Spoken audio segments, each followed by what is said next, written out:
Enable.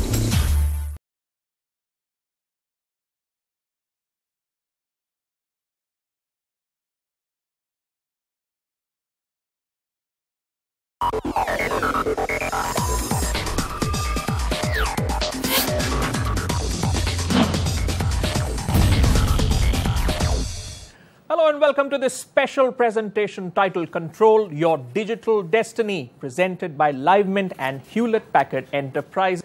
And it's an important topic considering digital transformation is growing in relevance across business. And to share their insights on the topic, we have with us some leading voices from industry. Let me quickly introduce you to them. Rajesh Uppal joins us from Maruti. We have Som Satsangi from Hewlett Packard Enterprise and Neil Ratan from PricewaterhouseCoopers. Gentlemen, thank you so much for joining us. It's an interesting topic, controlling your digital destiny, though not easy. So I'll start with you, Mr. Uppal. Why is it important for a company to control its digital destiny and take charge of that digital journey? Today, digital is becoming a differentiator across the organizations, frankly. So it creates that efficiency in the system, it creates that differentiation in the organization with respect to your competition. That's point number one. Number two, all the stakeholders of the company, whether it's your employees, your customers and all, today they are so much exposed to digital that expectations are that each organization has to be digital to converse with them, interact with them. And that's where the whole control on your digital journey comes and where you have to drive in your business, frankly. All right. And Mr. Satsangi, from a provider perspective, how would you answer that question? So, Gautam, let me answer this slightly differently. See, digital disruption we are seeing is coming and disrupting almost every industry. We have seen this digital has brought on a lot of new business model like Amazon, Ola, Uber, Airbnb, all these things, new business model was not existed earlier, but suddenly they have come and they have disrupted their respective industry. But at the same time, we have also seen some of the organization who has not adopted this thing, the change, and Kodak is one of the best examples. They could not see digital coming on their way, continue the way legacy they have been working, and they got vanished from the marketplace. So from HPE's standpoint, we believe that every organization needs to start thinking that what are their digital journey and how they can embark to be ahead of the curve from as compared to their competitive. Otherwise, they are going to vanish from this market. Kodak is a good example. Mr. Ratan, from a bird's eye view perspective of all the businesses, all the sectors that you see, do you think kind of time is running out for a lot of businesses to start on this digital transformation journey? Maybe that's why it's so essential for them to control their digital destiny. No, absolutely, absolutely. I think the issue today is not whether I need to kind of change myself and adopt digital better, but how fast I do it, how well I do it. That's, I think, what is going to determine the destiny of the company. So, in a way, if I was to paraphrase, digital destiny is probably one of the most important factors which is defining the destiny of a company today. I think the issue really then is that how do you, what do you need to do to control that? If I move in that direction a bit, how do you look at customers in the center? One of the things organizations are very good at, especially large ones, they all look at their silos and departments and products and portfolios, etc., and somewhere forget the customer. If you keep the customer in the front and see what does he want, how is his life going to change, and then think ahead. Focus on that question and bring all the elements around towards answering that. That's the point of view. What are the core elements of a digital enterprise? What would you categorize as the core elements? Mr. Uppal? Okay, if you look at from a technology lens and the way you want to drive this kind of transformation would be, I put it into three different buckets of technologies or the three way of doing that and all. First and foremost, obviously you have to make a business case, customer center, and put all the technologies together to do that. But I think first area is basically how do you really acquire the information or data right from each endpoint of interaction, whether it's your mobile phone, whether you are this thing. So ensure that you capture right data of digital into your whole ecosystem is one, which includes the external service provider, internal altogether.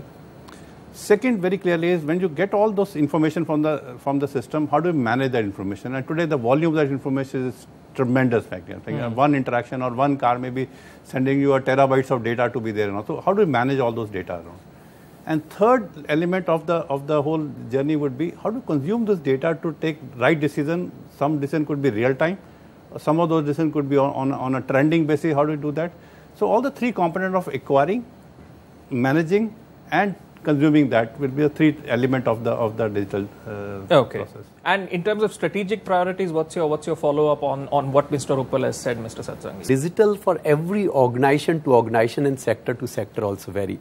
What is probably applicable for, let's say, automobile company like Maruti may not be very relevant to a services or a company like PwC. So the way we look at it from the HPE standpoint, that any digital journey for any organization has got three core pillars in the whole thing. First, as Neil earlier mentioned, that customer focus kind of thing. So the moment you start thinking about your customer, the digital enterprises focus that how they are going to retain their customer, do cross-sell, upsells and all of those things. Second, when digital journey customers are looking at how the digital journey is going to embark for most optimizations on their cost saving, on business outcome, and go to market and route to market, and how fast they can deliver the new product and services, saving the cost. And third, obviously all these digital things, how they can bring the new services model, new business model. And it's also somewhere that we are at that point of the technological curve where we can tailor a lot of these solutions specific to a business, specific to a sector, focused on answering that big question, how can we provide better services to our customer? Mr. Ratham, what would you say about the core elements that are involved here? Absolutely. I see. Let me start with the bad news. 70% of digital transformations fail. Okay. Why do you say that? That's the recent study we did. And what are the reasons and why does that happen? That if we use that mechanics to get to what are the key components.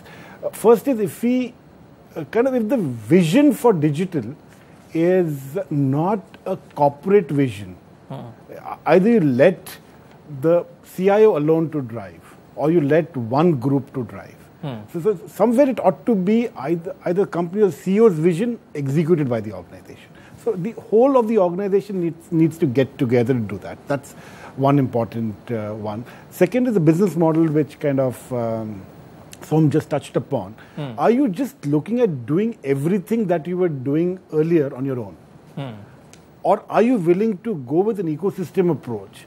Are you willing to look at the world in a very different way and move as an ecosystem, completely transforming the way you've worked in the past and then trying to move ahead? The third is the internal part as well, which is often forgotten, that how do you keep the internal processes at pace to deal with the external digital revolution that you're trying to do. So how are you automating your internal process in a way that they don't come in as stumbling blocks? How are you automating those? How are you freeing up the time of your internal employees from all the mundane activities they've been doing to a more focused, outcome-centric and a customer-friendly activity? What about the government sector, this massive overhaul that would be necessary, not just in terms of structures, but it's also in terms of thinking? How do you think digital transformation is going to take place in the government sector there? The challenge there is that the expectations of the citizens keep changing. Okay. So from yesterday to today, and I have a very classic example for that, say the income tax department.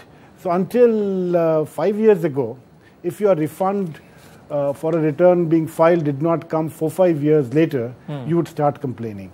Today you start complaining after 4 months maybe. And if all goes well, in a few years we'll start complaining in a few days. So the expectation changes, which is good, and the response changes accordingly. The other big trend we see, the citizens have stopped to differentiate between a private service and a government service. That line for the citizen has started to blur. You pay a property tax also. They expect a smooth service. They expect the same level of service at both ends.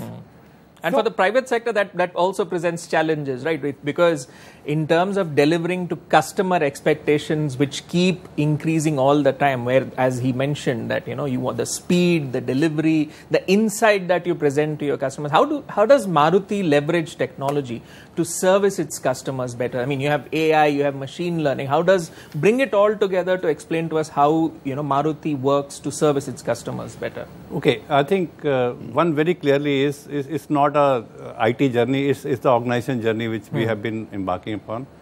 And if I talk about domains of area which we have been working on very clearly and all, one very clearly is the customer domain. Now we have a huge distribution channel, more than 4,500 locations where sell our service our cars. How do we ensure that each interaction at that point is very clearly customized to that customer and work with that and all, empowered by a digital journey and all. And this is something which I've been doing for a couple of years now and going forward. Second important area for an industry like ours would be industry or manufacturing per se and all. How do you ensure, and today all our factories are with all robotics and all those high-end machines over there and all. How do we connect with each one of them, and how do we ensure that we optimally improve our efficiency in the shop floor to really make sure that we are most efficient to deliver value to our customers. Third important element is the product for itself, and for us, car is going to be connected going forward, and make sure that we get all the information from them and use that information for best use of for the customer and all, both consuming that data and also maybe while designing those cars and all, use technology to ensure that we create a right product for the right customers around. Okay. And last important part is our internal stakeholders, our employees. How do you make them digital and give them experience similar to what he expects from... Empower their workspace, so to say. Something working on. All right, we've got lots of points shared, but we've got lots more points to discuss. We'll take a short break on that note, but stay tuned to CNBC TV 18. Lots more coming up.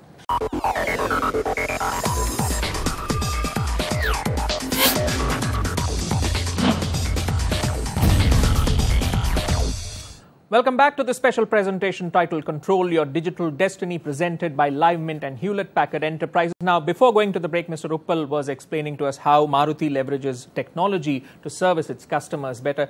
As a provider, Mr. Satsangi, tell us about how HPE helps its customers in their digital transformation journey. HPE working very closely with all large enterprises, government, public sector, to drive their digital journey and put it onto a fast track kind of thing. And we at HPE believe that there are three core pillars of any digital transformation journey, which HPE is helping its customer. First, how we can make hybrid IT simple for their organizations. Because one of the biggest challenges for enterprises, what workload to keep in their data center, what put on the cloud, how to mitigate the risk kind of thing. So HPE provide a flexible model to bring these things from data center to edge, a seamless integration through our software-defined infrastructure onto the data center. That's first core pillar. Second, we know that as per the prediction, in next 2 years, the amount of data will be generated in the edge will be almost similar to what it has been generated for last 20 years plus kind of thing. So we feel edge is going to be very, very critical, and we are going to be power the intelligent edge. There we bring a lot of solutions so that we can control the entire interface from customer, starting from edge to cloud to their data center. And third, obviously through our HP Point Next services, we require professional and advisory services because somebody requires a seamless integration from edge to cloud to data center. So we provide the seamless integration through our Point Next services to provide a holistic experience and the customer experience in their digital journey. And how many of these elements are you incorporating in terms of your work with the government? Almost all three of them are incorporated in this smart city. And I'll give you one simple example. Recently, we picked up one of the largest smart city initiative project from MP government, and where we are going to be implementing for the first time cloud-based integrated command and control center, which is going to covering 7 cities in Madhya Pradesh. And the way we are trying to create the integrated command and control center is going to provide all the citizen-centric services in these 7 cities. A whole lot of other services, including how we can provide the safety and control to the common citizens. So initially you talk about the digital journey is also when you look from the government and public sector standpoint, how we can provide the safe city to our citizen and provide that thing. So that is what journey we are trying to do in this MP Smart City project. Okay, citizen-centric services, that's the keyword I'm looking at you to answer in terms of how optimistic are you about the government leveraging technology to provide these citizen-centric services. It's not as easy as it sounds. As you mentioned, expectations are blurring, so the challenge is going to be more severe for the government. See, the government playing two roles. One is as a ecosystem builder and an infrastructure provider role, so that the quality of citizen service can enhance significantly. And the second as a provider of service, of citizen services directly itself. And let me take both in two parts. The first one, the examples for infrastructure or the ecosystem building would be an Aadhaar or a GSTN. So both these platform initiatives are in a way helping the country transform beyond the boundaries of the entity which the government created itself. Part two, in terms of what kind of initiatives the government is taking in. Let's say look at the UPI or the entire digital payment industry, the way it's kind of mushroomed and grown significantly after the demonetization, and the effort continues. But it's also about, having a sort of a hybrid IT approach, because when we're talking about, say, cloud computing, merging your private cloud with the public cloud becomes a necessity to provide a lot of the services, of course, not just for the government, more importantly for the private sector. So, Mr. Uppal, how do you see organizations, tapping the power of combining, a hybrid IT approach to deliver on a lot of the expectations that the organization itself would have and the customers that would have it? There are two different kind of computing requirements we have and all. One is very solid, consistent. Other one is agile, quickly to provision, quickly to be grows. If it's a high, high festival season around, you can increase your infrastructure, do that. But end of the day, you have to manage both. So you need an infrastructure which makes sure that in back end these are being managed. But the technology which you can manage both the things together. And I want you to expand on how will pay-per-use consumption models drive forward accelerated outcomes. When we look at seasonal demands, companies, sectors which look at seasonal demands, how do you see that moving forward? See, I think pay-per-use is a very fantastic model for trying new initiatives to make sure that you try it out, use that out and all, and then consume that as and when required. Let me add a point on that. I think the pay-per-use, when you look at it from a government standpoint, I think the definition of pay-per-use in a large number of transactions or large number of programs of the government is very different. Say, for instance, how does a passport program or how does an income tax program, how does this GEM program which I just spoke about get paid for? Those are not lump sum payments which is coming in. They are for every successful passport printed, for every successful transaction completed, every successful purchase made. So it's the outcome-based pricing on a transaction model is there to stay now.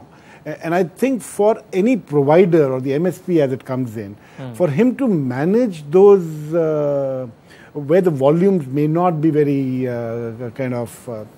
clear or firm in that sense, having an agile infrastructure which is as well pay-per-use will always be... That could be its key selling point for a lot of companies. That can always be a value addition. There are some additional considerations from a government standpoint which come in from a cloud standpoint, from a pure cloud standpoint in terms of whether it is all in-house in the country, whether it is outside, what type of data. Today, consider a health record. You'll have to develop standards around it. It's not as... And also, there are some sets of data which are far more sensitive. Okay. Far more sensitive from a government standpoint. You have to take care of additional layers as well. The security is a critical security, of course, is very critical. critical part on this. For government, beyond security, the perception is very important as well. You cannot have to play the game to make sure that cannot say that the health record of of entire India, it may be the safest place, but it cannot be outside India. How does HPE help a company in its digital transformation journey using these solutions? Yeah. Mr. Uppal talks about the flexibility of consumption, that how during the workload can be go up and go down based on the seasonal loads kind of thing. So we were also the first one to launch the fully composable infrastructure called Synergy, and which provides on-prem all cloud-based functionality, feature, agility, and also the economy, what you can provide in the public cloud kind of thing. So that's a true hybrid model. And Neil talked about the security. So today you get the security on-prem and functionality and pricing of cloud kind of thing. And that is what organizations are looking. Not only the enterprises, even government public sectors are looking. So synergy is a one big success story for us. From HP GreenLake offering, HP from PointNext services, we started the GreenLake offering. GreenLake is nothing but it's an outcome-based, consumption-based services. So on-prem, we provide you all the functionality and feature, whether you wanted to do a backup, you wanted to take database as a services, or you wanted to roll out any services, intelligent edges as services, we will provide based on the consumption based kind of. So whatever you consume, what you need is what you get. That's what. Right. That's the point here. That's all right. All right, on that note, we'll conclude this conversation. I'd like to thank our panelists for coming and sharing their insights on the topic of controlling your digital destiny. I'm sure our viewers have learned a lot on the topic from all you three. Thank you so much for joining us, and thank you for watching this special presentation.